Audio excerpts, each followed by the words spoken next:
Assalamualaikum warahmatullahi wabarakatuh. Salam sejahtera buat kita semua, mahasiswa sekalian dan sahabat-sahabatku.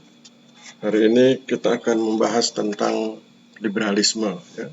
Jadi karena waktunya singkat, tentu kita akan membahas sebagian kecil dari pengetahuan tentang liberalisme.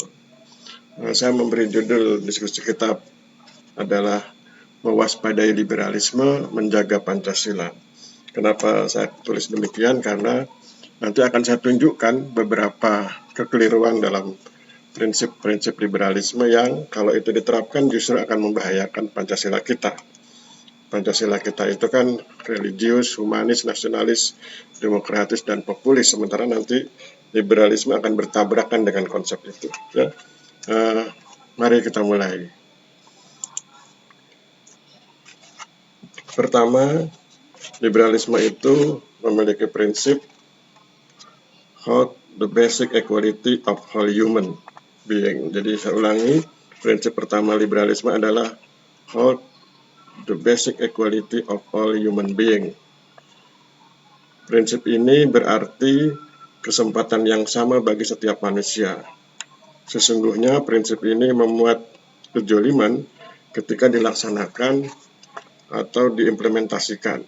Jadi meskipun kedengarannya indah ya, saya ulangi betapa indahnya, ya, tapi itu indah di pendengaran. Prinsip hold the basic equality of all human being. Ya. Artinya itu kan kesempatan yang sama bagi setiap manusia. Itu kedengarannya indah. Tapi mari kita lihat implementasinya yang membahayakan. Contoh, berdasarkan prinsip tersebut, maka pengusaha lokal di sebuah kota kecil di Indonesia harus bersedia melakukan persaingan bebas dengan pengusaha multinasional dari Amerika Serikat yang bisnisnya masuk ke kota kecil tersebut. Padahal kebesaran pengusaha di negara-negara maju diawali oleh fasilitasi negara, yang mana negara tersebut dahulunya menguras kekayaan negara-negara miskin melalui penjajahan atau kolonialisme. Dengan demikian, prinsip ini merupakan cara negara-negara maju menyembunyikan dosa sejarah mereka, yaitu kolonialisme. Jadi sesuatu yang indah. Kemudian kalau kita berpikir agak kritis sedikit, maka kita mengerti kalau itu diterapkan maka akan merugikan negara-negara berkembang atau negara-negara kecil ya. Jadi itu. Kedua, liberalisme punya prinsip treat the others reason equality. Saya ulangi, treat the others reason equally. Prinsip ini berarti kesetaraan pendapat setiap manusia. Jadi kata kuncinya adalah kesetaraan pendapat. Sesungguhnya prinsip ini memuat kejoliman ketika dilaksanakan atau diimplementasikan. Contoh, berdasarkan prinsip ini, maka pendapat yang menimbulkan manfaat setara dengan pendapat yang menimbulkan kerusakan bagi masyarakat. Karena kedua pendapat yang bertentangan ini setara, maka keduanya harus dilaksanakan.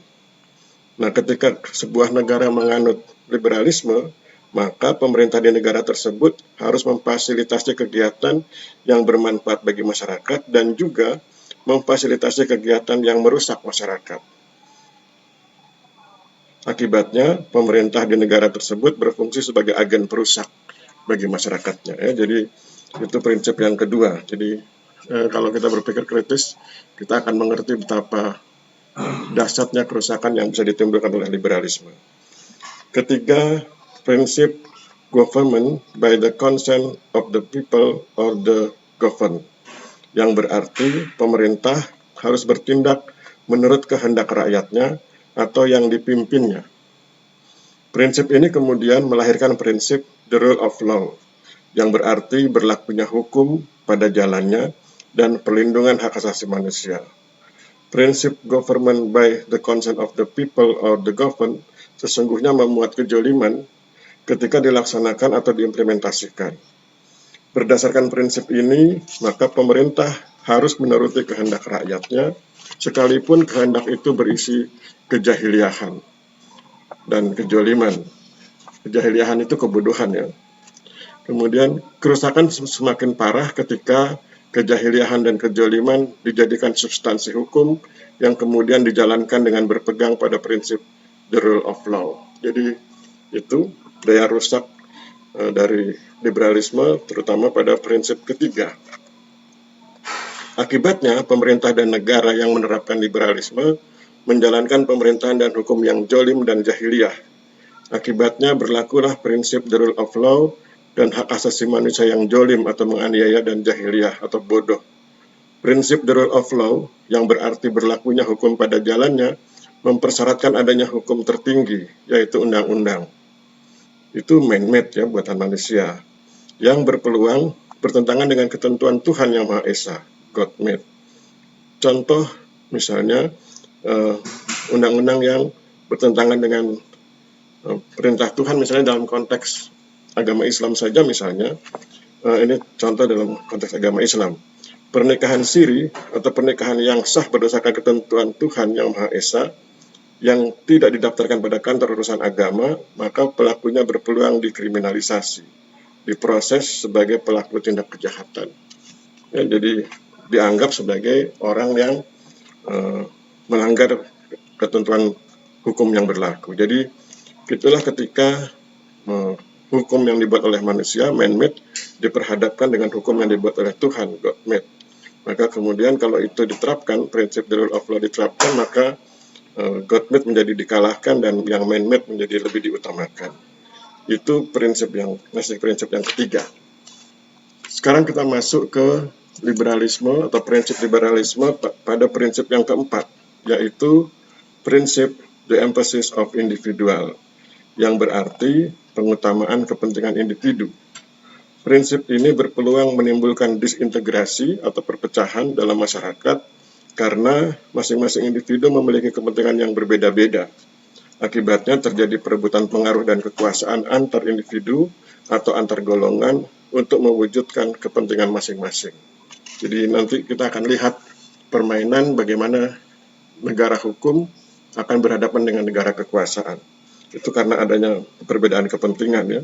Jadi saat seseorang yang berkepentingan tertentu, dia akan menggunakan prinsip negara kekuasaan tapi dibalut dengan sebutan negara hukum.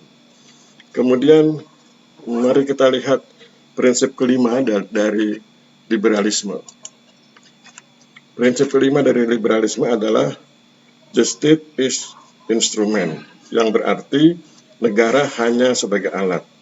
Prinsip ini memuat kejoliman ketika dilaksanakan atau diimplementasikan karena memberi kesempatan pada kelompok elit untuk memperalat negara. Akibatnya dapat melemahkan dan menyulitkan upaya membangun harmoni sosial. Jadi ketika prinsip the state is instrument justru kemudian dimaknai secara negatif ketika kemudian negara justru menjadi alat bagi kepentingan kekuasaan dari kelompok elit. Sekarang mari kita masuk ke prinsip yang keenam. Prinsip keenam, refuse dogmatism, yang berarti menolak dogmatisme. Prinsip ini bertentangan dengan fakta karena sesungguhnya liberalisme adalah sebuah dogma. Dengan demikian, apabila prinsip refuse dogmatism dilaksanakan, maka seharusnya diwujudkan dengan menolak liberalisme.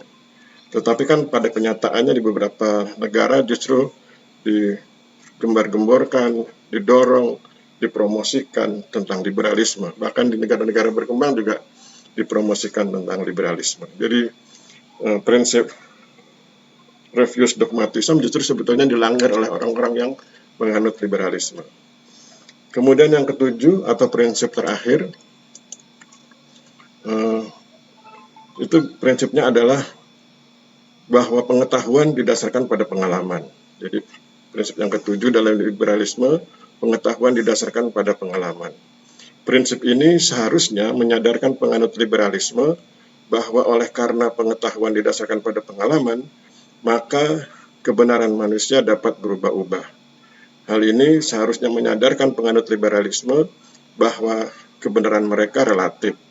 Dengan demikian, penganut liberalisme sesungguhnya membutuhkan kebenaran mutlak, yaitu kebenaran Tuhan.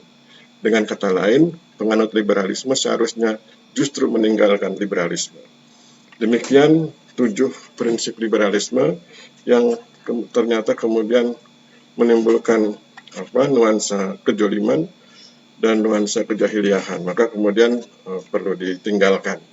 Dan kalau kemudian kita hubungkan dengan Pancasila juga begitu, jadi ketika ada kebodohan dan ada kejoliman maka kemudian harus ditinggalkan, karena religiusitas dalam Pancasila, kemudian humanisme dalam Pancasila, kemudian nasionalisme, demokratisme, dan populisme di dalam Pancasila itu justru menolak kebodohan dan kejahiliahan, atau juga menolak kejoliman.